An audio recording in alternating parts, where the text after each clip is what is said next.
Zoti Berisha, AIDU-ja më herët ka miratuar një rezolut për Shqipërinë të propozuar nga Partia Demokratike. Sot ju jeni pjesë në këtë summit. Si kanë qenë takimet dhe kur keni fokusuar ju bisedën me përfaqësuesit e partive politike që janë pjesë e AIDU-s? Sot është forumi botëror i AIDU-s që mbahet në Bruxelles, njëherë mbahet në Washington, herën tjetër mbahet në Bruxelles. Unë erdha këtu me urgjencë për të mbrojtur votën e shqiptarëve, për të paraqitur para audiencës dhe personaliteteve të pranishme në këtë forum farsën e turpshme zgjedhore të 11 majit. Dhe këtu ka një teren jashtëzakonisht të përshtatshëm, mbasi që të gjitha këto që ndodhen në 11 maj janë të parashikuara në mënyrë të plotë në rezolutën e dhjetorit të forumit të Washingtonit të AIDU-s. Në këto orë qëndrimi pata rastin të takoj dhe ta informoj për zhvillimet e fundit presidentin e AIDU-s, zotin Stefan Harper, dhe shumë personalitetet të tjera nga Europa, por dhe vendet tjera nga mbar bota. Pra, qëllimi kryesor është denoncimi online, si flak për flak, si thuash, i farsës elektorale të cilën për hir të zvërtetës e kanë denoncuar dhe e kanë denoncuar me profesionalizëm të madh edhe vëzhguesit e zgjedhjeve, të vëzhguesit e institucioneve ndërkombëtare të zgjedhjeve të 11 majit. Me përfaqësues si drejtues të partive politike morët një lloj garancie, çfarë garancie i dhanë ata Sali Berishës sa i takon kësaj çështjeje? Ata mbështesin plotësisht dhe 100% përpjekjet që po bën Partia Demokratike dhe opozita shqiptare për votën e lirë, për rikthimin e votës lirë qytetarëve shqiptarë, dhe denojnë farsën elektorale të Edi Ramës. Ne u jemi pafundësisht mirënjohës AIDU-s, EPP-s dhe CDI, të cilat kanë folur në rezoluta të tyre me një gjuhë të njëjtë ndaj narkoshtetit shqiptar dhe shndrimit të procesit zgjedhor në një farsë elektorale nga Edi Rama, narkodiktatori që ka përqendruar në duart e tij të gjitha pushtetet. Ekipi i Partisë Demokratike edhe sa kohë i duhen për të dorëzuar këto prova tek përfaqësuesit e EPP-s, Parlamentit Evropian, Këshillit të Evropës, përfaqësuesit e AIDU-s, për të dorëzuar provat e farsës elektorale siç e quheni ju dhe atyre që keni denoncuar përfaqësuesve tuaj nga Selia Blu gjatë këtyre ditëve pas 11 maj?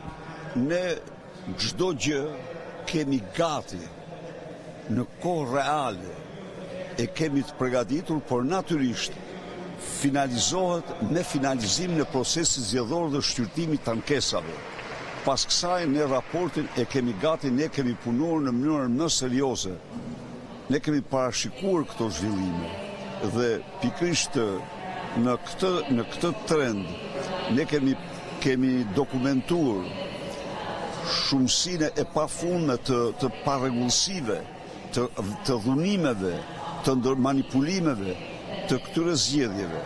Kështu që fundi i procesit ka pothuajse në të njëjtën kohë është dhe përfundimi i raportit të cilin ne do ta paraqesim në të gjitha organizatat e mëdha ku bëjmë pjesë, por të gjitha kancelaritë e mëdha të Europës dhe të botës, në Washington,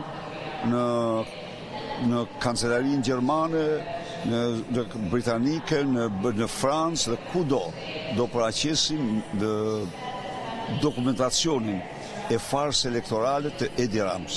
Zoti Berisha, Je pyetur edhe më herët ku është ndryshimi midis 2001-shit dhe 2025-s dhe këto prova duke parë edhe zhvillimin e teknologjisë tashmë, sepse pamjet filmike janë më të qarta me kalimin e kohës. Ju keni besim më shumë tek provat që keni mbledhur tani apo tek ato duke bërë krahasimin me 2001-shin? Kanë qenë të një karakteri të ndryshëm. Pse kanë qenë një karakteri të ndryshëm? Në 2001-shin qeveria angazhoi tërësisht policit, kryesisht policit, kurse kësaj here angazhimi ishte shteti i tërë.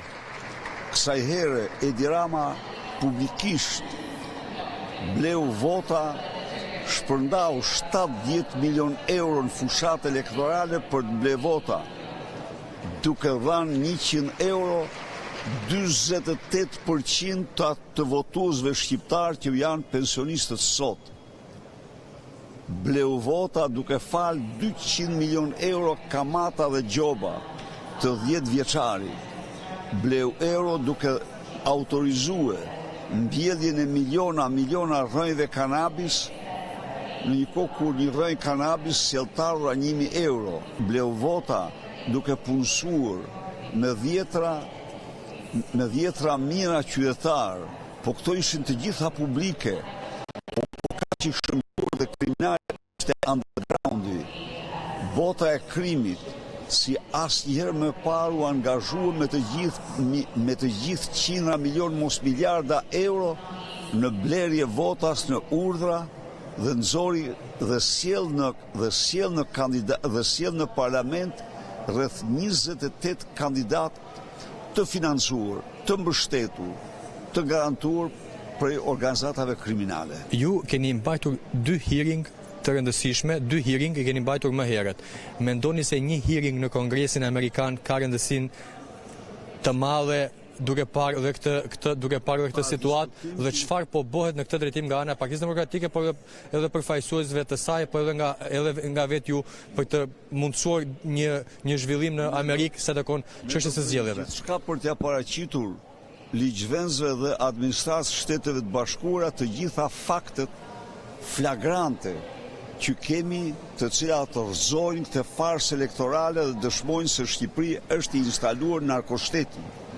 Ne po përpiqemi dhe jam optimist. Natyrisht, agenda e Kongresit Amerikan dhe Senatit është një agendë shumë e ngjeshur, por unë kam shumë besim se do të arrijmë që në një mënyrë ose një tjetër të paraqesim kauzën tonë të drejtë. Zoti Berisha, Parlamenti i vjetër, po e quaj kështu pasi Parlamenti i ri ka dhënë zgjedhje 11 maj do të rikthehet sërish në seancë plenare. Si do të shkojë opozita tashmë në Parlamentin e Shqipërisë? Do të vijojë edhe betejën e saj për votën e lirë siç e keni quajtur ju në parlament? Ka një agjendë dhe se takon kësaj çështje? Opozita do të partojë agjendën e saj, por opozita do të vazhdojë betejën për votën e lirë në të gjitha format. Ka një vendim nga ana e policisë së shtetit që mos lejohet protesta e njoftuar nga ana e opozitës ditën e nesërme në orën 17. Keni një përgjigje për policinë e shtetit dhe keni një skenar të dytë? Opozita nuk njeh asnjë vendim antikushtetues. Gjykata kushtetuese e Republikës së Shqipërisë i ka dhënë përgjigje përfundimtare çështjes së tubimeve. Po, ne deklarojmë publikisht se tubimi i opozitës nuk kërcënon dhe nuk do të kërcënojë sigurinë e mysafirëve në Tiranë. Faleminderit.